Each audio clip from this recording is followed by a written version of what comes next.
ขอบใจสวรรค์ที่ส่งรางวัลมาให้สบตา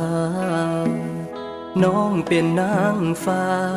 ที่สูงค่าของชายคนนี้ฐานะหน้าตาหากเทียบน้องลาบ่ติดฝุ่นคนดีเจ้าเป็นลูกสาวเศรษฐี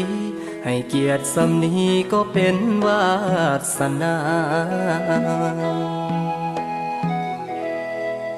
ใส่เสื้อเปื้อนดินเก่าๆเจ้าเอาน้ำก็บนเรือแส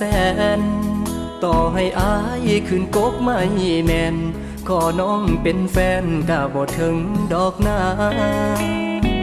น้องอยู่สูงเกินไปอายปีนบ่ได้ดอกเด้อการดาหลับตานอนจึงได้กอดน้องลาพอตื่นขึ้นมาก็เป็นเพียงความฝันความฝันบ่เคยเป็นจริงความจริงเป็นสิ่งบ่ตายต่อให้น้องนั้นมีความหมายแต่บทสุดท้ายอ้ายก็เจ็บคือเก่า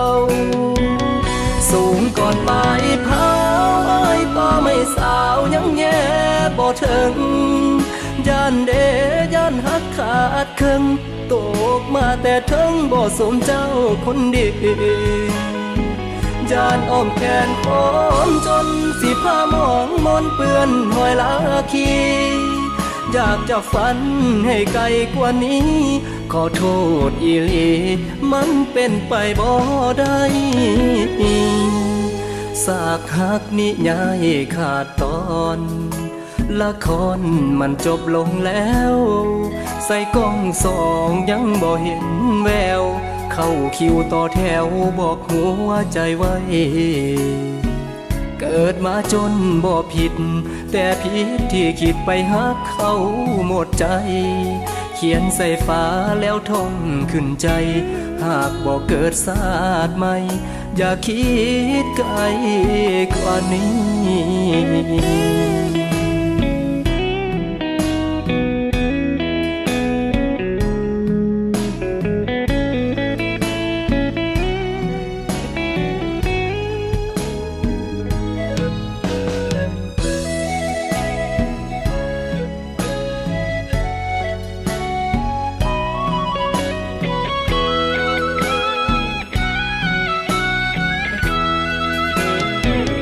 สูงก่อนปลายเผาอ้ายก็ไม่สาวยังแย่บ่ถึงย่านเดย่านหักขาดครึ่งตกมาแต่ถึงบ่สมเจ้าคนดีย่านอ้อมแขนคนจนสิพามองมนเปื้อนหอยลาคีอยากจะฝันให้ไกลกว่านี้ขอโทษอีหลีมันเป็นไปบ่ได้